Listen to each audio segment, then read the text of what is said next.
Um, the question on again net 30 and terms issue. A couple of questions here. So the first question is, you actually ask for terms and ask for credit limits so that you get the product, you sell the product, you get the money, and you pay for the purchase to supplier out of your revenue. That's the whole idea, right? So it's free money, free kind of Yes. working capital. But in reality, what the average turnover of goods? I mean, in perfect world, how long? Uh, what the perfect terms in terms of 30, 65, 94? What the perfect terms for you to cover all the turnover period? I don't know how it's called. Uh, yes. I think when you are Amazon seller, average turnout for an inventory is for average is 40 days. 40 days. So There, for Hmm? for a 40, therefore, for an Amazon seller, it is very important to have a credit limit. For in 40 days, you are converting your inventory into a sale, and for at least 30 days, you to uh, uh, have to delay the payment to the supplier, so that in 40th day your inventory is converted into a cash. I see. So it's the 30 days net terms don't still cover whole turnover, right? You have to get it Yes, from either your exactly. cash balance or some other. Okay. Uh, you are Amazon seller, quite a big one, right? I mean, 700,000 K turnover or something like that. I mean, not turnover, but uh, how it's called, credit limit balance. Last time you mentioned that the debt on credit limit is something like 700,000. Maybe it's not accurate, but it's quite a lot. Do you think there are like significant amount of such companies in your industry? I mean, sellers. Do you consider There are a lot of more powerful sellers than us. with the same procedures in Uh, terms of credit limit, right? same procedure, same products. Mm. And you still buy from Europe. Why it's not China? Why it's not, you know, mm, yeah, why it's not actually China? Why it's Europe? Chinese, generally the Chinese in the US, the Chinese products have a high tariff. The US-China war, trade war, we call Yeah, it a trade war. yes. So through trade war, the US has implemented the higher tariffs on the Chinese products. Hmm. Therefore, somehow that a lot of Amazon sellers, they are selling Chinese products in the US, but they are not showing it. They are getting away with the customs. How generally they generally learn teach the suppliers some tricks through which the suppliers hide the products so that the custom authorities do not identify that this product is from China or it was manufactured in China.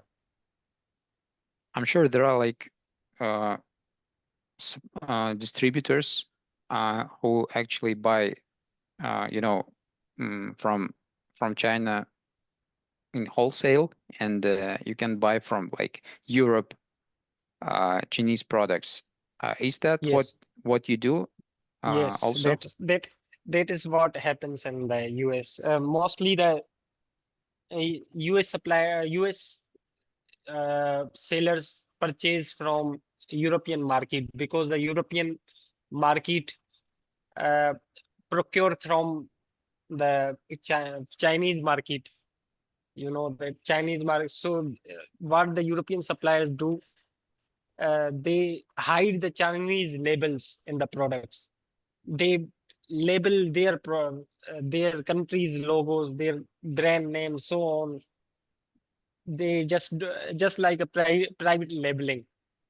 They Wow. hide manufacturer numbers, so on, for selling to the US buyers or customers.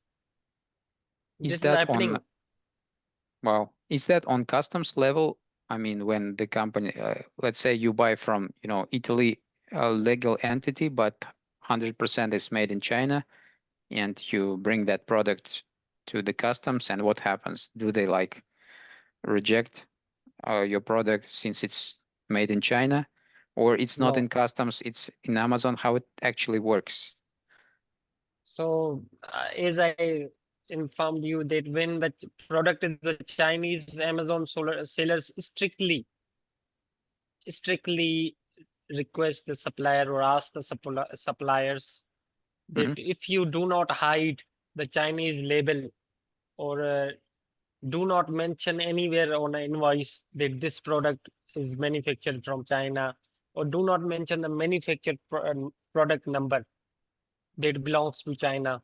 So there are multiple tricks. I see. I see. You just hide it. Okay. Got it. Maybe you have partners or maybe colleagues from other companies, other industries, also maybe marketplace sellers.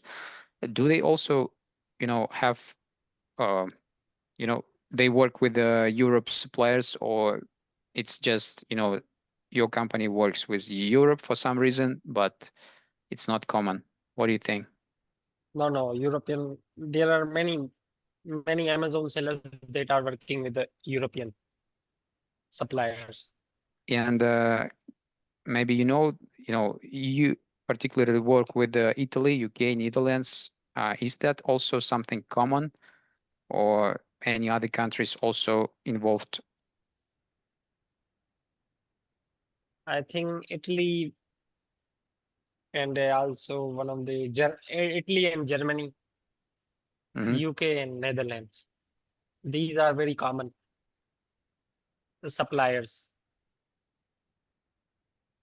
In terms of turnover, yeah, pardon, So uh, let me just share some European responses for you yeah, great.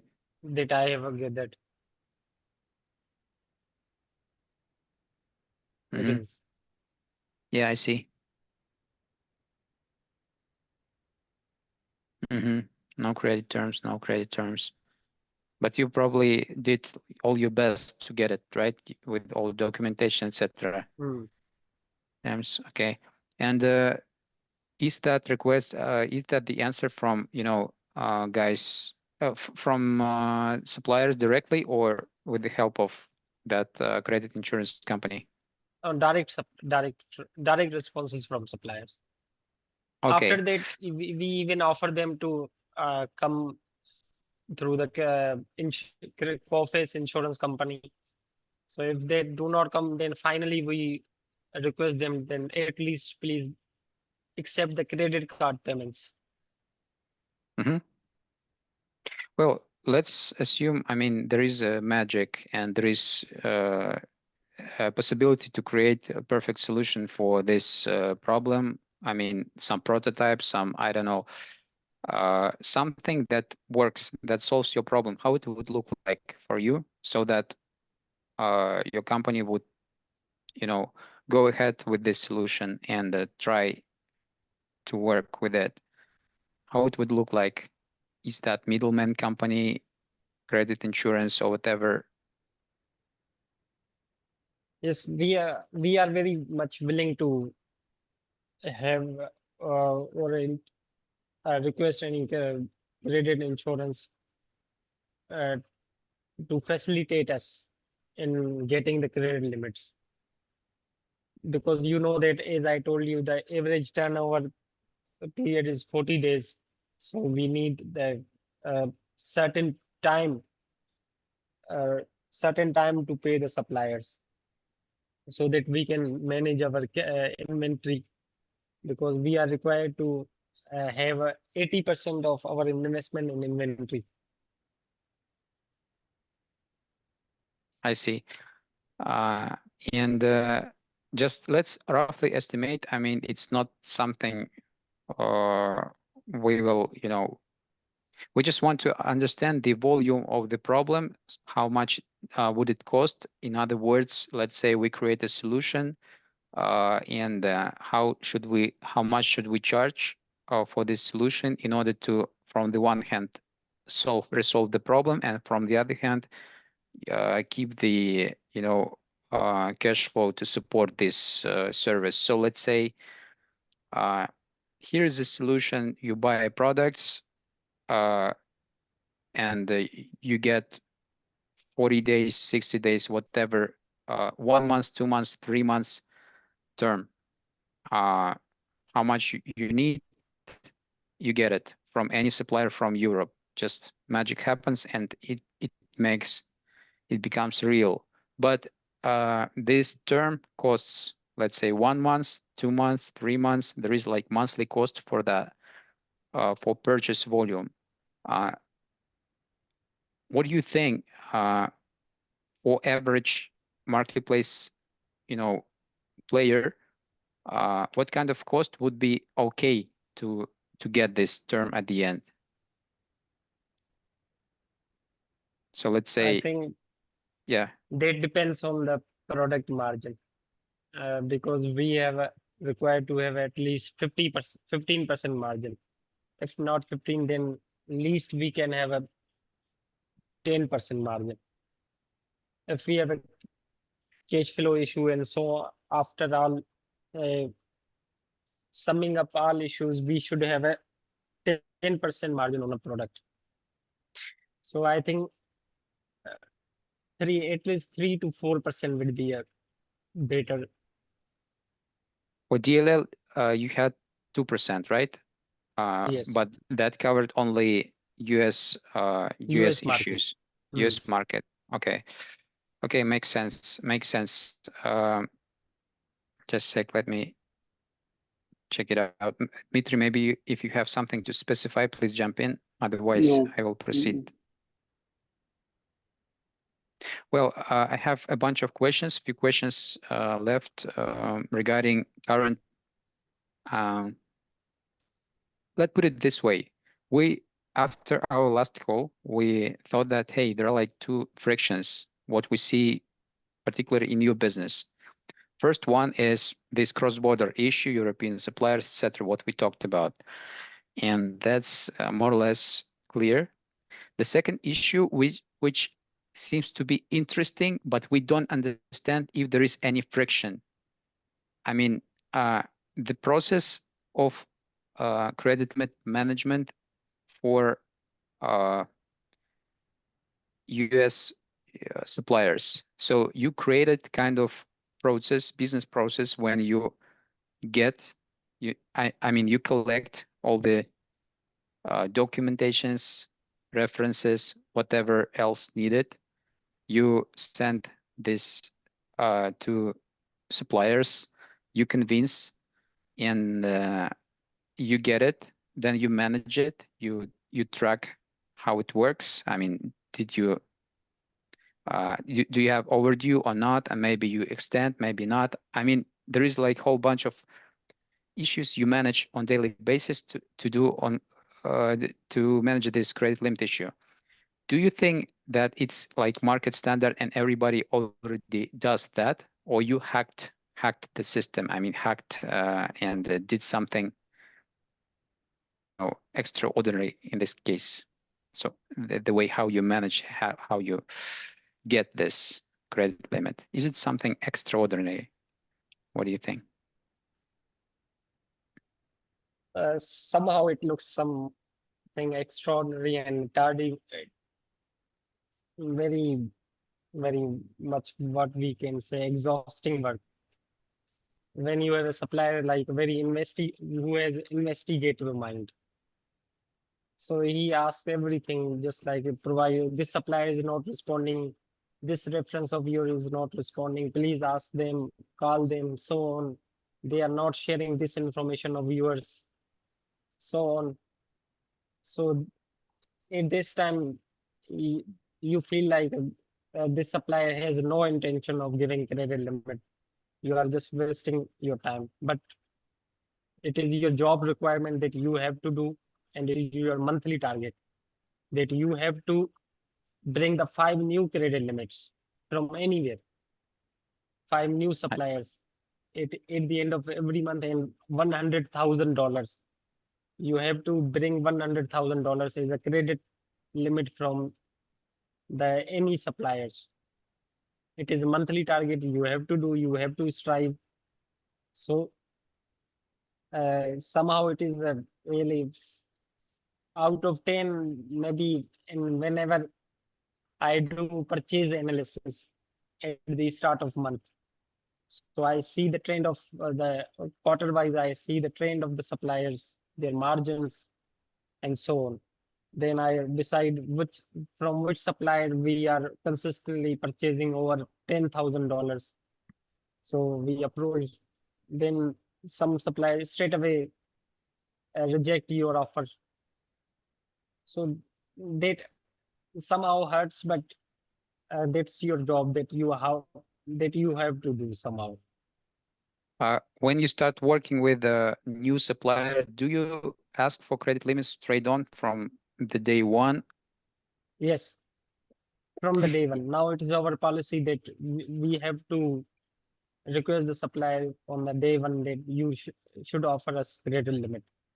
And what the conversion, let's say, uh, you start negotiating to, I don't know, like 10 companies, what the portion of those who give you straight on, the ones who you have to convince a bit, and the ones who don't provide at all? Just I think rough out of numbers. 10, out of 10, you can say that only 3 suppliers are somehow willing to offer you a credit limit. The new suppliers, 3 out of 10, On 30%. out of 10. I see. And in this case, for those three, for one, how long would it take you in terms of, a period of time? Is like 1, 2, 3 weeks, 4 weeks more? And in terms of workload, let's say, if it takes months, uh, workload wise, how many hours would it take, for this sending, receiving, negotiating? Just a rough estimation. Could you please give I this one? think in terms of that, generally I have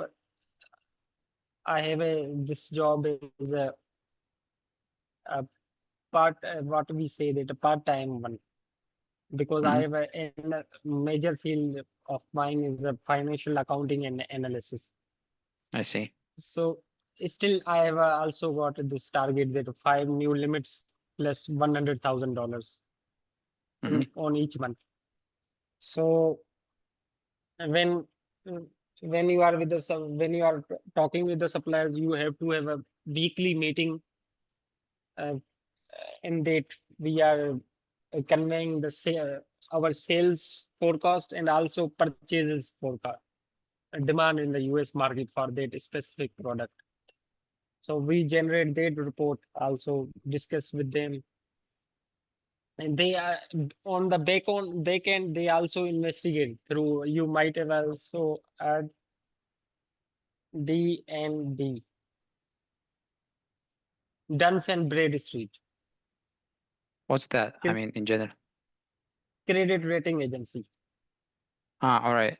Suppliers involve credit rating agency to do what? Yeah, it works in the US marketplace, DNB, Hmm. where it has a huge database system.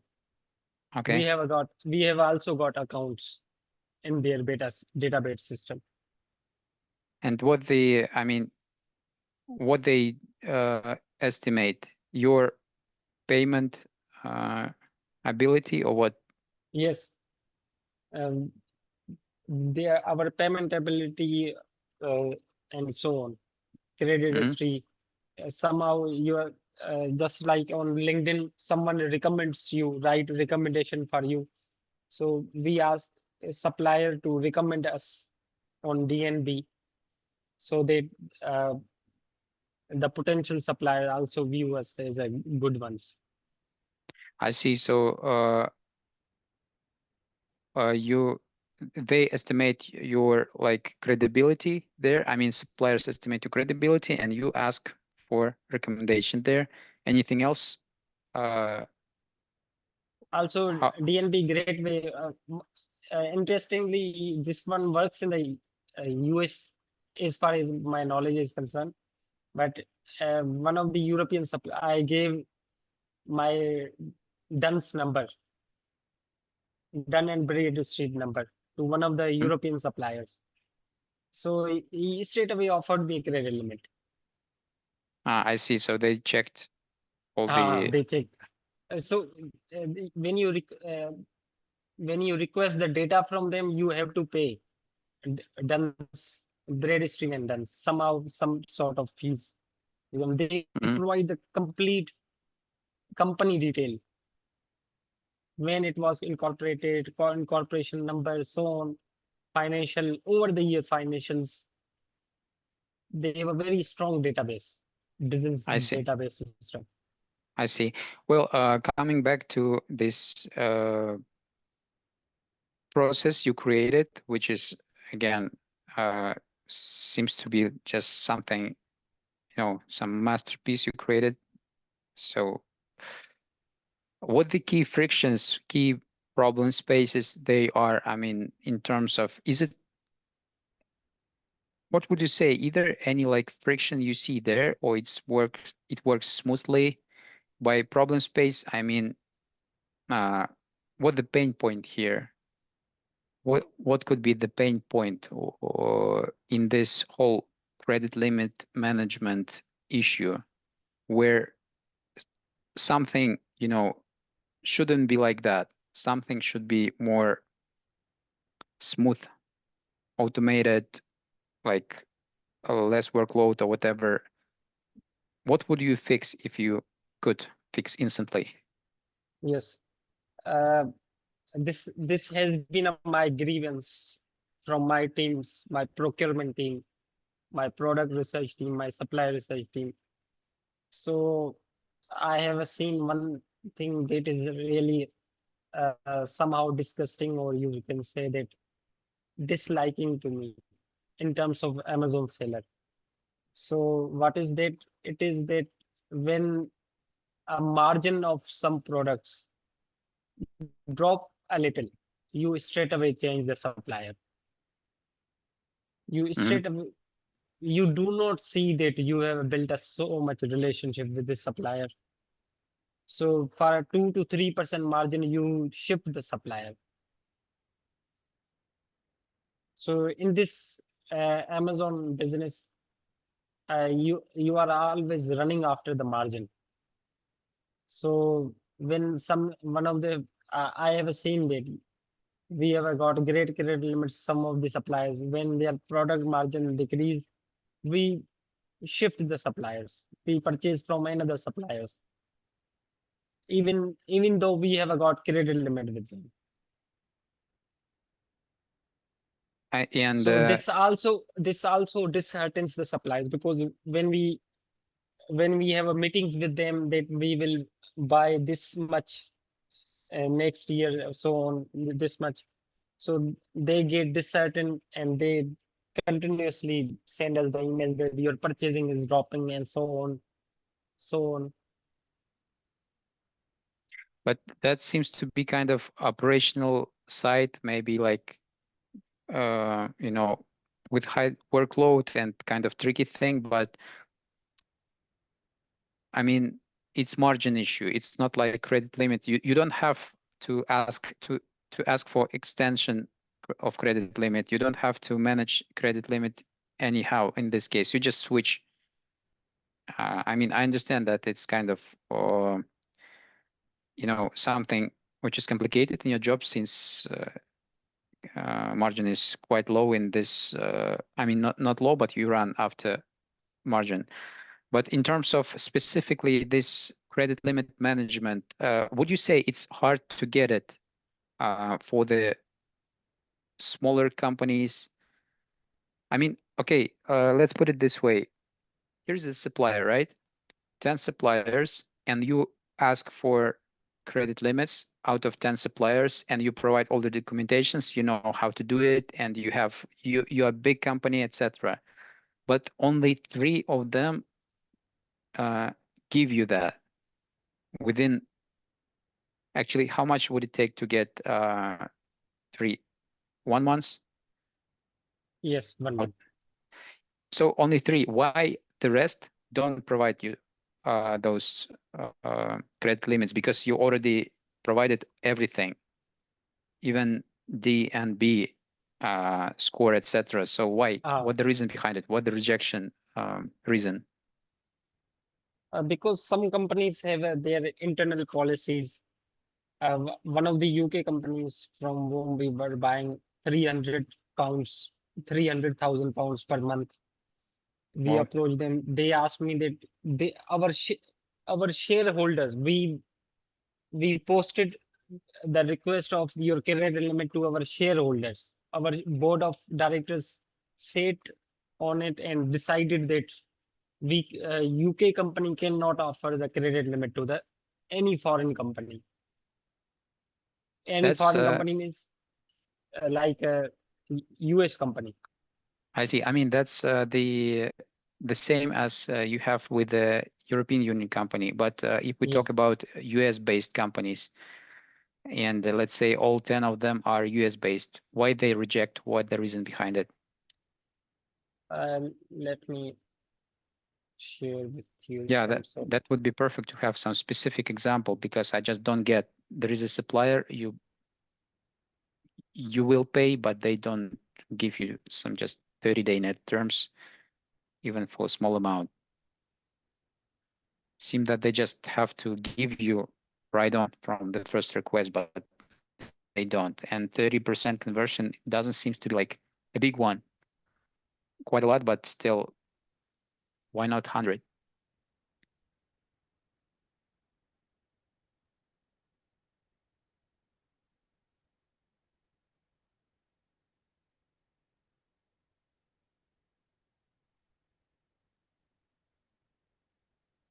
One of the supplier responded me that we want to have a strong inventory management system. So we cannot offer the credit limit to you.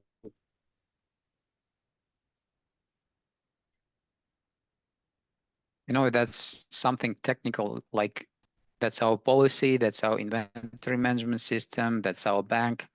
Mhm. So seems that there is something they don't want to do, and sell some reason to say no.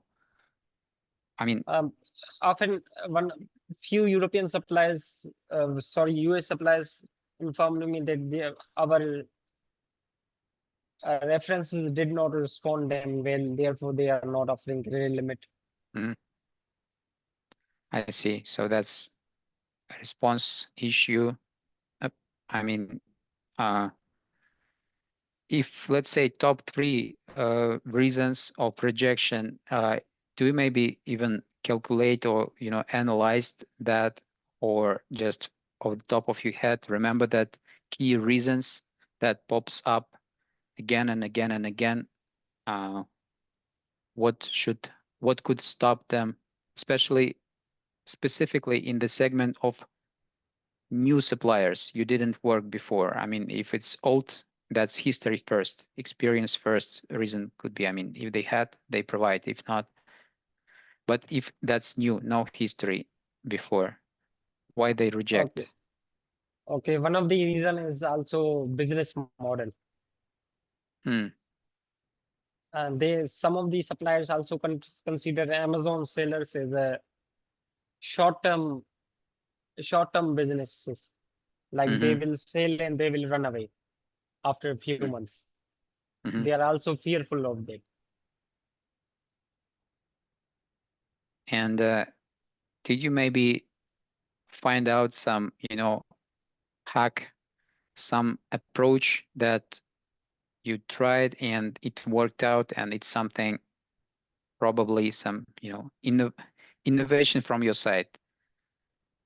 So maybe the way you ask, the letters you write, the references you provide, and documentation, something that increases your conversion. Did you have such insights that you um, For, made some? for to one of the suppliers, I also provided him the federal tax documents, so on, and other tax documents, tax returns, everything I gave him. But also he feared that this is the Amazon business. So he also experienced that I have also witnessed that few of the sellers have run away, but he was not dealing with them in terms of credit limit. He was on a prepayment terms. I So see. he was a, he was a European suppliers. Again, okay. And for US segment of suppliers, did you have, maybe a chance to go to credit insurance company, to involve credit insurance company to increase conversion, let's say, same as you used to do with the European suppliers? Did you try it for US? In the US, we haven't, but just there was a DLL group that has a list of suppliers that we were buying from. So I made a list that I last time informed you. So through it, I made a list and I approached them and acquired the credit limit from that list. Again, what's the reason of DLL to have that such list? I just don't get it. Why they select some specific companies and put it to some specific list? What the list? I mean, what the reason to put the company to that list? So why they share list?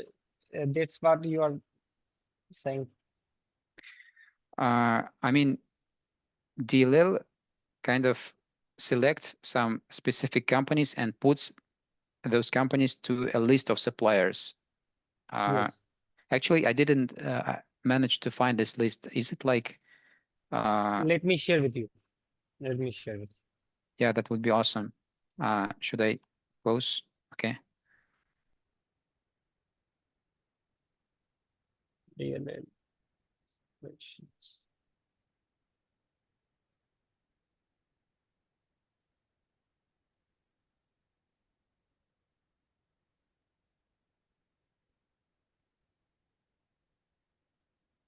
We have like 6 minutes left.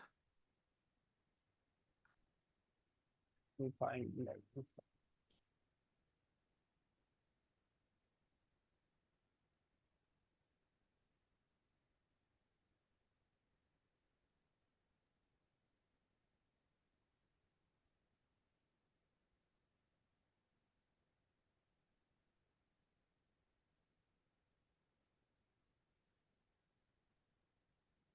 Let me share the screen.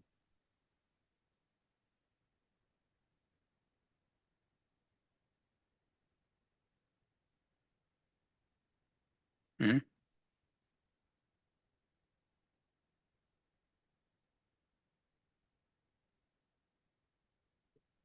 Technology and office. Look at this. This is their list. Technology and office equipment. Look at this. DNF distributing an event.